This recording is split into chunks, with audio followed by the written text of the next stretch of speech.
So hi everyone, my name is Danielle Fichter and I'm an associate director here in the Career Center.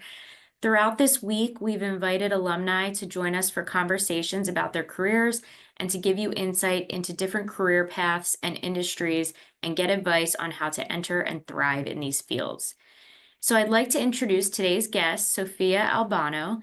Sophia is the global lead of external communications at Enviri, a leading environmental solutions company with over 12,000 employees and operations in over 30 countries. In her role, Sophia oversees the company's global public relations function and has pioneered several company firsts, such as launching Enviri's first ever influencer marketing initiative and the company's first corporate giving program. She also serves as the marketing chair for Enviri's employee resource group, Enviri Women, and Sophia earned her bachelor's degree in marketing from St. Joe's in 2021. So with that, we welcome you back, Sophia, and we're excited to hear from you today. Thanks for having me. Yeah, of course. So I do have a list of questions I'll be asking you, and then we'll follow that up with Q&A from our listeners. So let's get started. So, Sophia, can you first just start us off by describing the mission of your company and how your role fits into that? Sure. So the mission and vision of Enviri is transforming the world to green. So Enviri is a parent company of a few different environmental solutions divisions, which all of them find different ways to reuse waste. So we are in sort of the waste and recycling industry. One of our divisions is specialty waste, think like hazardous, non-hazardous waste, contaminated soil, e-waste. And the other business is in the steel industry, reusing steel slag, which is a byproduct from steel making, for reuse in a multitude of different products. For instance, steel slag can be used to create sustainable asphalt. It can be used to create sustainable fertilizer. So those are our two biggest divisions, and all of which is in environmental solutions. And how my role fits into it is I, am sort of responsible for telling our company's story. So storytelling is huge, with public relations, making sure I have a good cadence of press releases that are going out and sharing different accomplishments or projects that the company has completed, and really getting this cohesive story across. Awesome. I love the idea of storytelling. So with that, can you kind of tell us like what your core responsibilities are? I know you just touched on how your role fits into that, but maybe a little bit more specific, what a typical day or week looks like for you? Sure. So I would say my role is, I would say I wear a lot of hats in my role. So even though I'm the global lead of external communications, which mainly is public relations, there's a marketing piece to my role and a few other like project management pieces. On the public relations side, like I said, a good cadence of press releases, making sure that they're timely, and I'm, sharing our stories to investors, employees, customers, all of our stakeholders.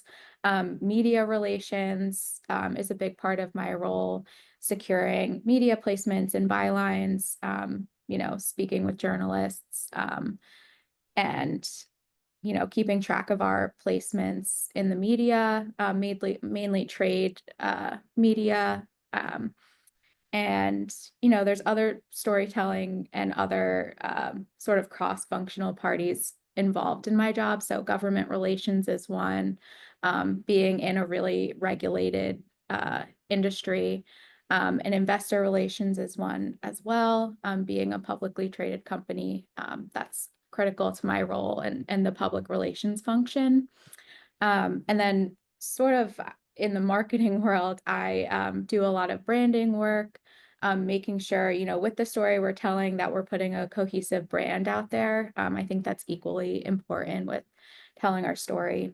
I manage all of our websites. I, do a bit with SEO and content on our websites. If there's any materials that we need, brochures, any like customer materials, fact sheets. That has kind of falls to me. And then I do a bit with lead gen and sort of tracking and nurturing leads. And then, I think as a whole, my role is really unique in that I'm a key person in a lot of large scale projects, being like this external communications lead. So I'm responsible for our environmental, social, and governance report, which is really our biggest piece of marketing collateral that tells our story each year. It's published annually, and it's where we get to really talk about the great things that we're doing, as well as supplying data and our recycling statistics. And then I'm also a key player in our corporate giving program. So partnering with different organizations in Philadelphia and um, sharing our partnerships and telling stories about what we're doing. That's awesome. So it sounds like you touch on a variety of aspects of marketing in your role. Was there something that drew you specifically to PR? Um, and is that what you originally thought you'd be doing? What kind of made you pursue that? Yeah, I do think I always knew that I wanted to go into PR, but I wanted to, when I was choosing my college major, I wanted to ensure that I had a really strong business background. So that's why I went with like a marketing major Mhm. so I could take that business core. And I'm so glad that I did that working in a corporation. It's, critical. And I think it's helped me so much to understand like how our business functions even though I am in more of a traditional communications role. But I think public relations, I've always liked writing. I think if you're sort of interested in journalism, but don't necessarily want to be a journalist, it could be a really good path for you. Again, if you like storytelling, if you like being strategic and creative, I think it's a good path. That's so interesting. So, has anything surprised you about this role that's different than what you thought? Like a traditional PR role would be like, I know this is not your first job with Enviri either. So maybe you can just give us some background on like how you started there and, you know, how you got to where you are now. Sure, sure. So this was my first job out of college, and I've progressed within the company since. But I was a public relations coordinator. So with that role, it was public relations based, but I was also doing social media. So I think that was maybe a little surprising. Oftentimes like there could be a separate social media person, but under the external communications umbrella, social media can fit in there. Obviously, it can also, depending on the company, fit into like more of the marketing umbrella. So I had sort of a hybrid PR and social media role when I started. And then I was interested in exploring more traditional marketing. So there was an opportunity to become a marketing specialist, and I got promoted to that role. And that was really traditional marketing, lead gen, like CRMs and customer communications and branding and all of that good stuff. And I think while I enjoyed it and it was a really great experience, I definitely missed the communications aspect of my prior role, Or writing, content, being creative, being strategic. And so the opportunity came and a job opened up the external comms global lead role, and I was promoted into that role. And I've been doing that ever since for about the past year. So I've been with the company 3.5 years. yeah, and that's great. You kind of got experience on both ends, and now you're putting them together in this more senior role that you have now. Um, can you tell us, what led you to Enviri? Like, what was your experience with internships in college, and how you ended up landing this job? Like, what did the interview process look like? That sort of thing. Yeah. So I should say my major was an entertainment marketing major, and I always had sort of a passion for the music industry, and that's Okay. where I thought I wanted to be. And music or entertainment industry. And both of my internships were in that field. I had a music publicity internship based out of New York City. That was really good experience with a publicity agency. And then I had another internship with an entertainment agency.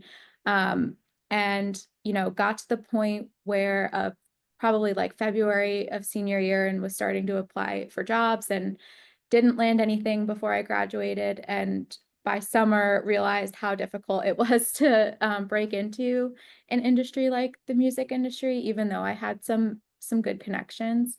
Um, and so at that point, I was sort of more focused on finding a job that was going to give me skills so that eventually, if I wanted to get into the music industry, I had sort of a foundation and had, skills, whether PR or marketing that I could take into that next opportunity. Um, so both of my internships, I secured through connections that I had. So the music publicity internship, for instance, someone that I went to high school with, who is a few years older than me, I saw on LinkedIn that he was working at this great PR agency, and I reached out and stayed in touch over the course of a year and sort of just followed up and was always asking, are there any internships available? Let me know when an internship position becomes available. And that really helped because as soon as a internship became available, I think I was, first on their list because I had shown so much interest. Um, the My first job with Enviri was I think I just got lucky, to be honest. It was an easy apply on LinkedIn, and I didn't land the job until September. So I started applying in February of my senior year and landed the job in September. That said, I had a few interviews prior to this job, and you know, just I didn't find anything that was a good fit until this came along. And I think I was drawn to this in particular due to like their values and the mission of, being environmental. I think it's so important to find a company that has a mission and vision that you really believe in, even if it's not in the industry that you thought you were going to be in. I think just believing in what you're doing and what your company does is really important. Yeah, and I'm so glad you brought up, transferable skills and networking. Like you said, you're going to get all of those marketing and PR skills in this job that you can then maybe one day, if you want to go back to music, go ahead or entertainment, go ahead and do that more easily. And then networking, that's pretty much how everyone gets their jobs. So, and like you said, it can just be a friend or someone that you know through family that you're reaching out to. It doesn't have to be this like formal networking experience. So, so glad you touched on that. I'm going to kind of switch gears. Can you just tell us a little bit about how your organization and maybe how your industry in general demonstrates a commitment to diversity, equity, and inclusion?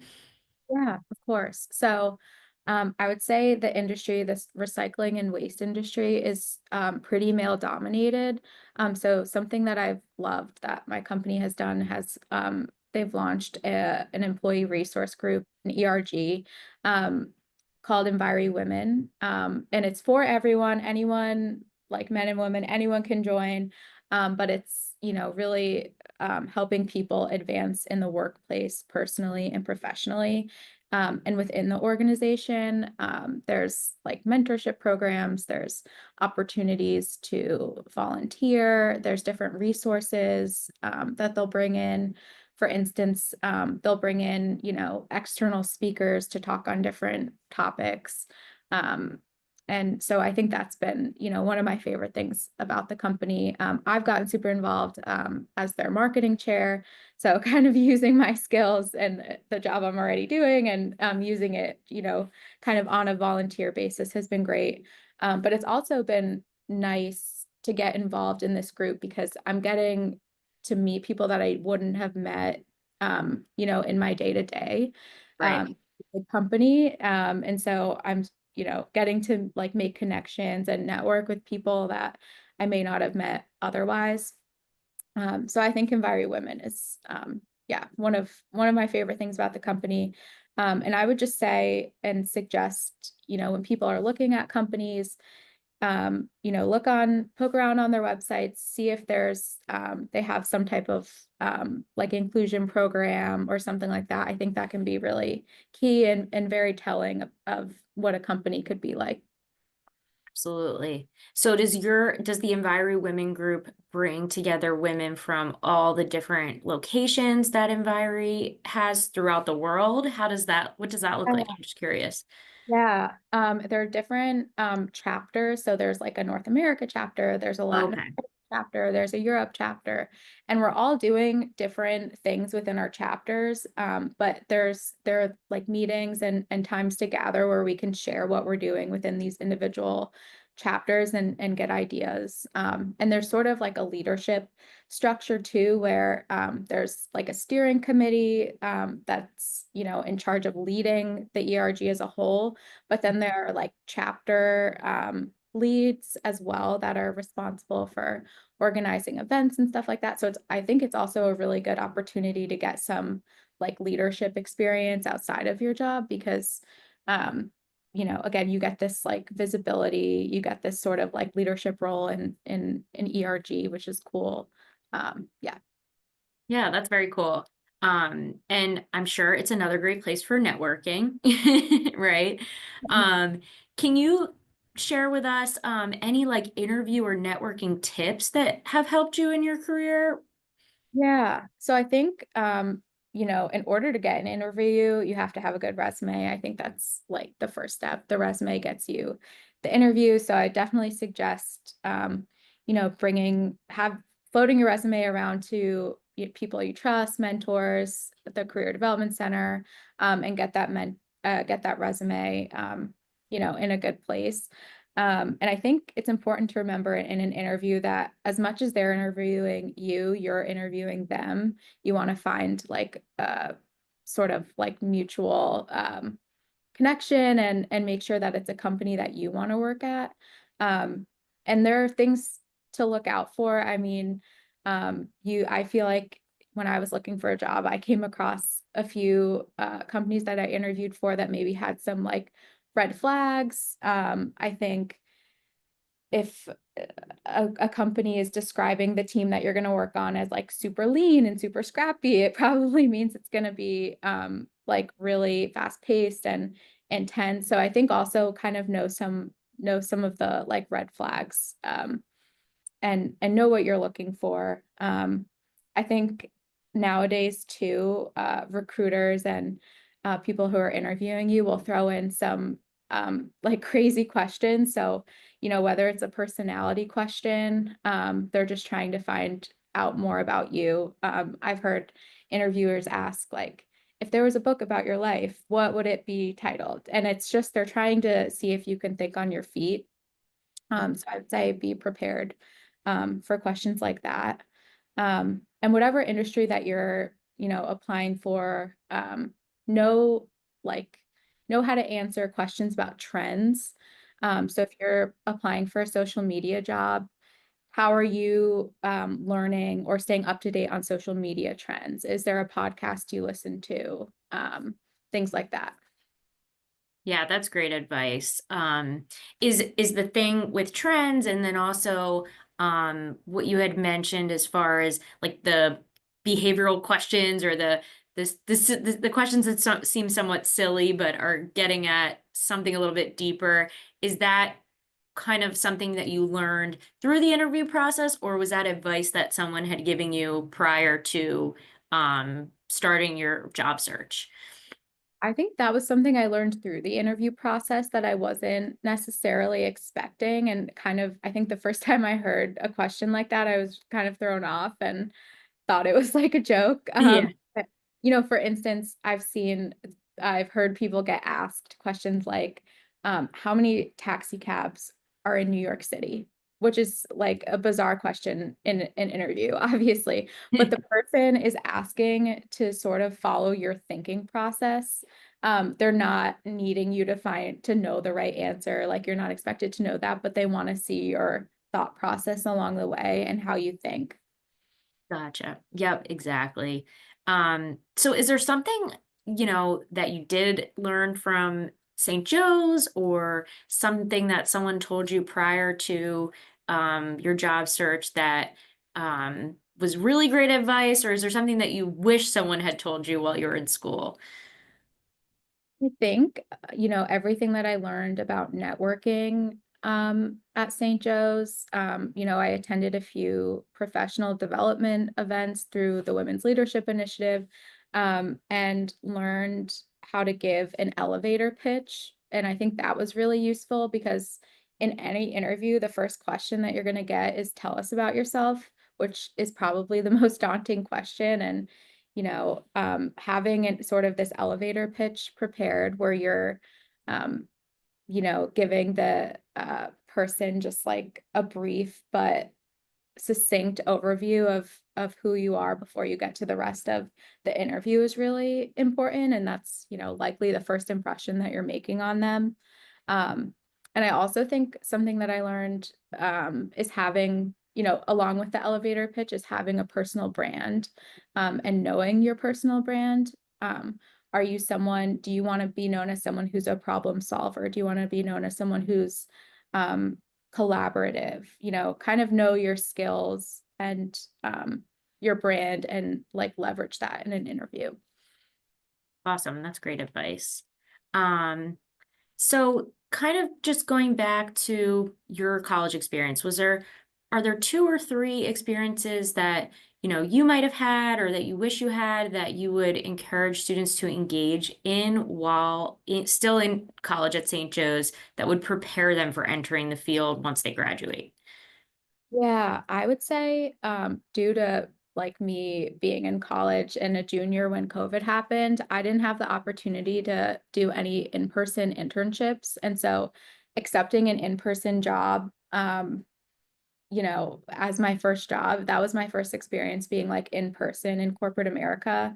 And it was definitely like a learning experience. And I wish I had um, an in-person internship to sort of like get an understanding of what that was going to be like, because I think if you're not prepared for something like that, it can be a culture shock. You're learning etiquette, you're learning like soft corporate skills. So I definitely think an in-person internship, and also, if you're a marketing professional or a public relations professional, you're probably looking at either working for a corporation or working for an agency. So I think knowing, having an internship in one of those and sort of knowing what you prefer can be really helpful. And that can be helpful in the job search. If you like the agency side of things and you like having um, like multiple clients and learning a bunch of different industries, versus becoming, really knowledgeable about this one industry and just like working and storytelling for the company that you're working for. It really depends person to person, but I think getting an understanding of what you like um, would be really important. Um, I also think while you're at St. Joe's, identifying a mentor, or it could be a professor, it could just be someone in your life that could be your mentor, at St. Joe's. And as you like shift into post grad and finding a job, I think that is something that's really useful and was useful to me, definitely. Yeah, I know we were talking about Professor Burkhalter before. Were there any courses that you took with her that really helped you prepare for the job market, or any courses in other subjects, even at St. Joe's, that either directly or indirectly help you prepare? I think definitely I took Intro to Marketing with Dr. Burkhalter, and that was really helpful to me. Um, I think I took business policy, and I think that was helpful for, project management and just, I think most people take that senior year. So kind of putting together everything you've learned from the business classes you've already taken, and a sort of a refresher of like accounting and finance and management and marketing, and pulling that all together, and how all of those like functions work together, was really helpful. Yeah, that makes sense. Um, is there any advice you would give to students as they're entering the job market right now?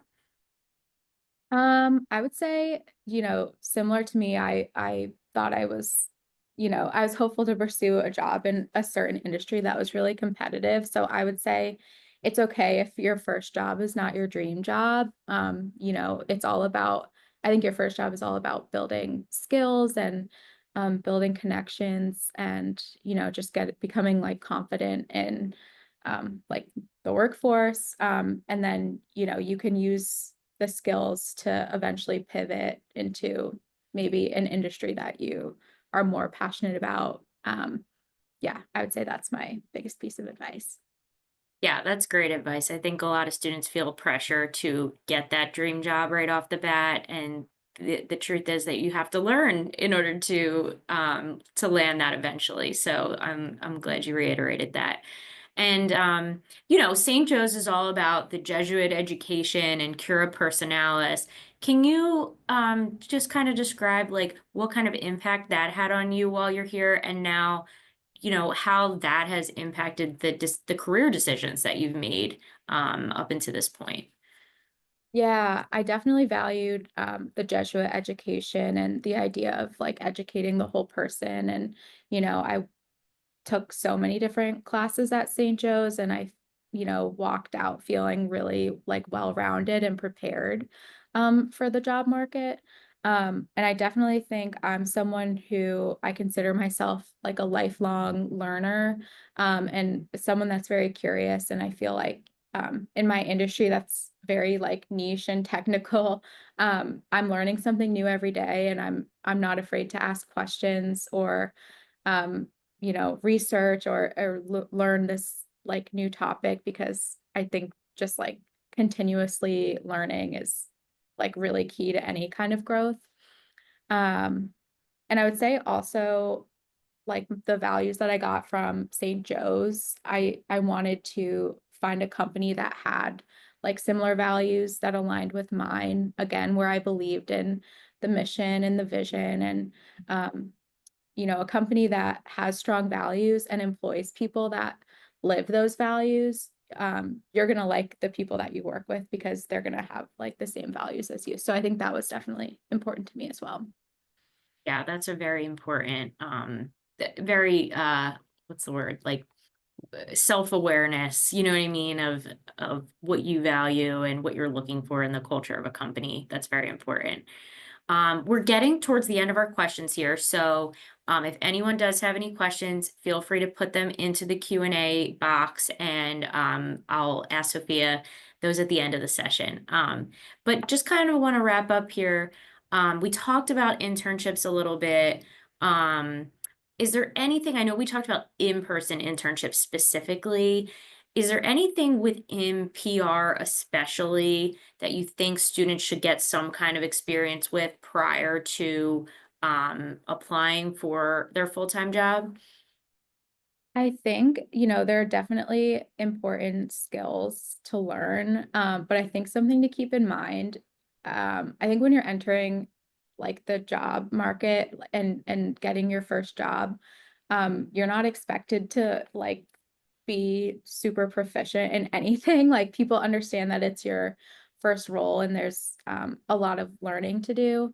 I think the most important thing is to find internships that are gonna like test your critical thinking skills. Like I can't express to you how important that is in any job. That'll get you like, that'll get you far. And you can learn skills and technical skills along the way, but I think critical thinking skills are really key.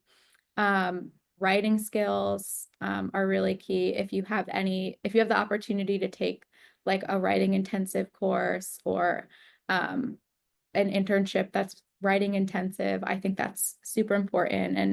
And there's a lot of people that aren't like the strongest writers, and I think those people are really impressed when a strong writer comes along. And I think that's a skill that will never be wasted. I would definitely say on the internship front, an internship that's project based, where you can walk out and speak to a few projects that you completed. Mhm. In whether it's within interviews or once you secure a job, maybe it's experience that you can apply to projects that you start in your job. And I think, being able to walk out of an internship and having secured a reference or a connection or like adding new people to your network, I think is something to keep in mind. Absolutely. I have to ask, since you brought up how writing intensive this type of job is a couple times, how does your organization view the use of AI and ChatGPT? Like, is that something that they view as helpful in, like, or like, is that helpful to you in your job? How does that impact interviewing students and other talent that may be submitting writing samples, that sort of thing? Just wondering how you guys navigate that. No, that's a really good question. And AI is definitely like a really hot button topic right now. I think from what I've seen, my company is pretty AI positive when it comes to like the use of AI for efficiency. I would say like um, you have to be careful with AI because anything that you're putting into something like ChatGPT becomes it like is no longer owned by the company. So you shouldn't be putting anything in there that's like material or I think ChatGPT can be a really good starting place if you're, let's say you're tasked with writing an article about something. I think you could say, what are some article topics about this like regarding this topic and it'll give you a list of topics and then I think how I've used it is find the gap in that list, like identify what's not in that list, and I think that's like what you should be writing about. But I think definitely don't use AI to write anything for you. Again, I think it's a good starting place and it can be really useful um, in like marketing and data for like efficiency purposes, but proceed with caution, definitely. Thank you. I know that that's so new and we're all trying to navigate, what should this be used for? What should this not be used for? I think that's a really interesting take too, to kind of use it to identify what's not out there, and as someone who is putting content out for their company and trying to make things interesting. So, um, very good advice. All right, so we are at the end here. If anyone has any questions, again, throw them into the chat real quick. Otherwise, we will wrap things up. Just give that a sec. But this has been really awesome. I learned a lot. Appreciate you sharing all of this valuable information with our students. Um, so if there aren't any questions, I think we can sign off. So please join me in thanking Sophia for being with us today and providing great insight into their career. Sophia, again, we're so grateful for your time and we hope to see you back on Hawk Hill soon.